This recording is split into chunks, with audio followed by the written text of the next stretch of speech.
Bom dia, amados irmãos, Deus vos abençoe ricamente. O desejo do nosso coração é que em tudo que fizerdes tenham a benção do nosso Senhor Salvador Jesus Cristo.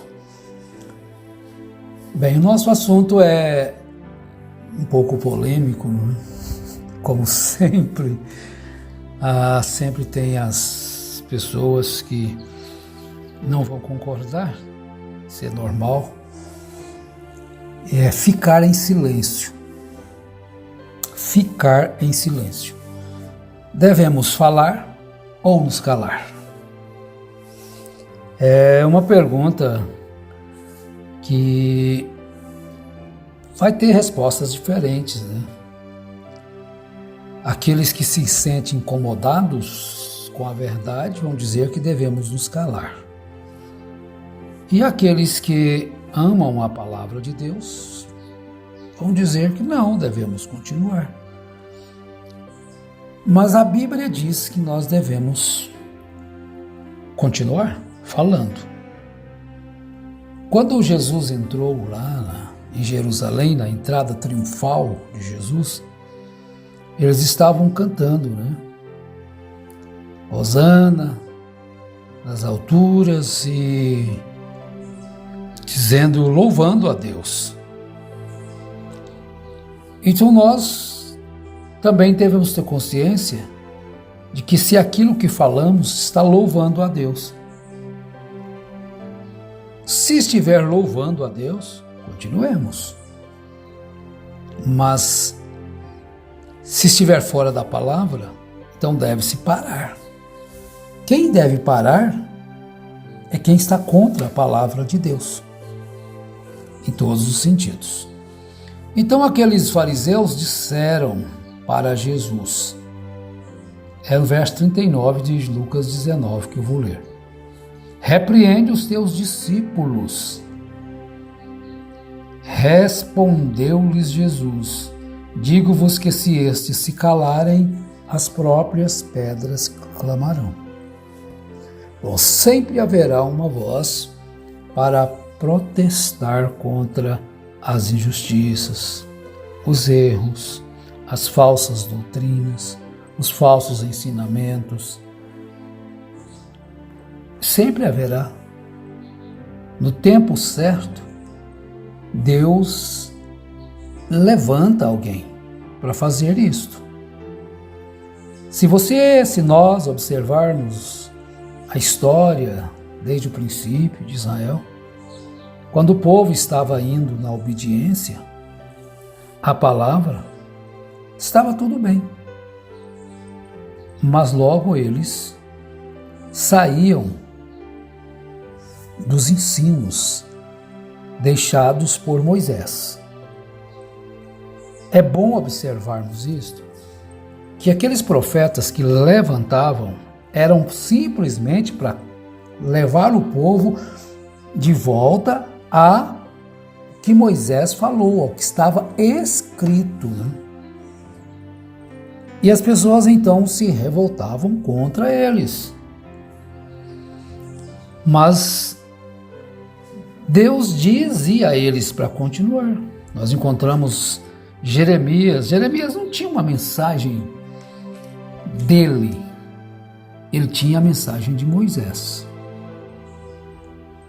Então a pregação dele era para levar o povo a obedecer à lei, a Torá, o Pentateuco, e não mudar alguma coisa ali. Se ele mudasse, ele estava errado, era um falso profeta. Mas todos os verdadeiros profetas ficavam com o que estava escrito sem acrescentar e sem tirar. É bom observar isto. E quando em Atos dos Apóstolos nós vamos encontrar que no capítulo 3, 4, né? Eles queriam proibir os apóstolos de falarem. Quem? Governo? Roma? A política? Não. a religião. Vejam bem o que a falsa religião pode fazer hoje. Lá não era uma falsa religião. Era uma religião verdadeira, dada por Deus através de Moisés. Só que ela, vamos dizer aqui, ficou velha, ultrapassada, caducou quando Jesus veio. Jesus vindo, Jesus como cumprimento total daquela lei, cumpriu tudo. Então agora era Jesus. Pronto. Fora dele, não tinha salvação fora dele. Antes de Jesus, ninguém estava salvo. Eles morriam na esperança. Na esperança, esperando. Abraão morreu na esperança, todos os profetas morreram, aqueles fiéis morreram. Quando Jesus veio, então, ele rompeu o véu da separação. Antes tinha o véu da separação e ninguém poderia se chegar. Já falamos sobre isso. Mas então eles chamaram, Atos dos Apóstolos, capítulo 4. Chamaram Pedro, João, perante o Sinédrio ali, como nós conhecemos a história, e disseram a eles, verso 18, chamando-os, disseram-lhes que absolutamente não falassem, nem ensinassem no nome de Jesus. É porque hoje todo mundo diz que crê em Jesus, fala o nome de Jesus, todo mundo. Eu não conheço ninguém que não diz que crê em Jesus.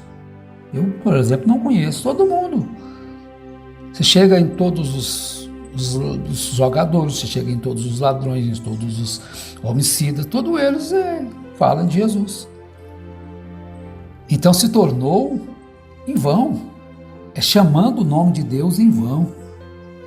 Não tomarás o nome do Senhor teu Deus em vão. Mas hoje é o que mais se vê, porque não lhe obedecem. Diz que crê em Jesus, mas crê em Deus. Tiago diz que até faz bem crer, mas até os demônios creem e estremecem. Então, é tudo crer. Mas naquela época, falar do nome de Jesus era perseguição. Agora, hoje, falar da Bíblia é perseguição. Tomar a Bíblia como ela é perseguição. Então, abra o olho aí agora, meu irmão, minha irmã. Preste atenção. Hoje, você falar que não existe nada fora da Bíblia, você é perseguido. Você, quando eles dizem que teria que vir um revelador, é mentira, não teria que vir, é o Espírito Santo. Não tem profeta mais. Mas aí você é perseguido por causa disso, porque volta para a Bíblia. Então, ao voltar para a Bíblia, ao crer em Jesus hoje de fato como Ele é, que é a palavra, então há perseguição também. Então eles proibiram, disseram-lhes que absolutamente não falassem nem ensinassem no nome de Jesus. Responderam, porém, Pedro e João: julgai-vos se é justo diante de Deus obedecer antes a vós do que a Deus? Pois não podemos deixar de falar do que temos visto e ouvido. Vejam bem. Então nós não podemos também deixar de falar do que temos visto e ouvido. A gente vai continuar falando. Eles querem que nós fiquemos em silêncio a respeito das coisas que vimos e ouvimos e testemunhamos. Mas não vamos ficar em silêncio. Agora, tudo que eles sabem desta seita, da mensagem, nós também sabemos. Tudo o que os pregadores dela sabem, eu também sei. Só que eu sei algo que eles não sabem. Eu sei que eu devo ficar com a Bíblia. Você que tem saído também desse sistema, descobriu que você tem que ficar com a Bíblia? E eles não viram. Muitos judeus creram em Jesus, mas esses aqui mandou parar de falar no nome de Jesus. Aos que saíram desse sistema estão dando glória a Deus, louvando ao Senhor, levanta suas mãos em gratidão, dizem glória a Deus. Nós não saímos para sermos filhos do inferno, por causa não, nós saímos porque os nossos olhos se abriram e voltamos à palavra como ela é. Graças a Deus, louvamos a Deus por isto. Então é nosso dever continuar. Não foi o dever deles? Pois não podemos deixar de falar do que temos visto e ouvido. Então, eu também não posso deixar, os pastores que saíram não podem deixar, tem que ser veemente nas suas palavras e são veementes combatidos. É normal que isso aconteça. Porque a luz vem e ela incomoda, né? A verdade vem e ela incomoda. Então se levantam. Mas se sabem da mensagem, nós também sabemos. E talvez até mais do que 99% dos que defendem esta mensagem. A maior parte não conhece nada, nem da Bíblia, nem da mensagem. A gente pode falar aqui algumas coisas que estão na mensagem que eles não sabem. Os enganos que estão dentro da mensagem, eles não sabem. Eles rumam a subterfúgios para dizer, não, isso quer dizer isso, ele não profetizou, ele não falou isto. Estão vendo porque estão cegos? Eles não sabem as concordâncias dos erros da mensagem, das falsas profecias, que são 100% falsas. Fala, mas e o batismo em nome de Jesus? Fala, mas isso aí não é revelação, isso não é profecia. Está escrito na Bíblia. O lava-pés está escrito na Bíblia. Estão vendo?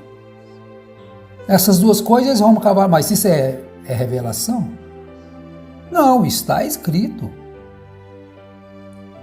E antes de William Branham já tinha gente que batizava em nome de Jesus, ele apenas apanhou e pregou o batismo em nome de Jesus. Mas não teve uma revelação para falar isso, não. Aí ele teve revelação, todas que teve, para onde? Onde se cumpriu? Nunca. Então nós devemos prosseguir falando, sim, enquanto Deus nos der graça, nos der poder para tal coisa. Atos dos Apóstolos, capítulo 18. O Senhor em visão disse a Paulo, verso 9: Não temas, mas fala e não te cales. Pois eu sou contigo, e ninguém lançará a mão de ti para te fazer mal, porque tenho muito povo nesta cidade. Ainda tem muito povo aqui no Brasil, fora do Brasil, para sair disto. Eu não estou dizendo que 100% sairão. Quantos judeus saíram do judaísmo quando Paulo estava pregando? Mas o Senhor disse a Paulo, eu ainda tenho muito povo nesta cidade. Só que aqui já estava em Corinto, né? Já não era lá dentro de Jerusalém, porque Paulo foi enviado aos gentios. Mas muitos judeus que moravam em Corinto ouviram a palavra e deixaram o judaísmo. É certo que muitos depois estavam querendo voltar por causa dos falsos enganadores. Paulo escreve isso às Gálatas, né? Voltar a cumprir, guardar a lei do pecado. Então, meus irmãos, Deus abençoe a todos vocês, continue orando por nós, nós estaremos orando por todos vós, mas nós vamos estar cumprindo a palavra desejo de Deus que essa palavra pura e imaculada seja anunciada, pregada, na graça, na unção do Espírito Santo. Nada de sabedoria humana, mas da unção do Espírito Santo para falarmos. Quando Deus disser basta, então nós paramos. Mas enquanto Ele não disser, nós estamos dispostos a continuar. Conjuro-te, pois, diante de Deus e de Cristo Jesus, que há de julgar os vivos e os mortos na sua vinda e no seu reino, pregues a palavra, insta a tempo e fora de tempo, admoesta, repreende, exorta com toda longanimidade e ensino. Porque virá tempo em que não suportarão a sã doutrina, mas tendo coceira ou comichão nos ouvidos, cercar-se-ão de mestres segundo as suas próprias cobiças ou concupiscências, e se recusarão a dar ouvidos à verdade, voltando às fábulas. Tu, porém, sê sóbrio em tudo, sofre as aflições, faz a obra de um evangelista, cumpre bem o teu ministério. Então, meus irmãos pregadores da Bíblia, cumpra o teu ministério. Insta, corrija, exorta, porque assim estaremos cumprindo o desejo de Deus para alcançar aqueles que deverão ser alcançados, que terão seus olhos abertos através da palavra. Em nome de Jesus Cristo, Deus abençoe os lares, os pais, as mães, os filhos, o trabalho de cada um, o alimento de cada um. Tudo seja abençoado para a honra e glória do nome do Senhor Jesus Cristo. Amém.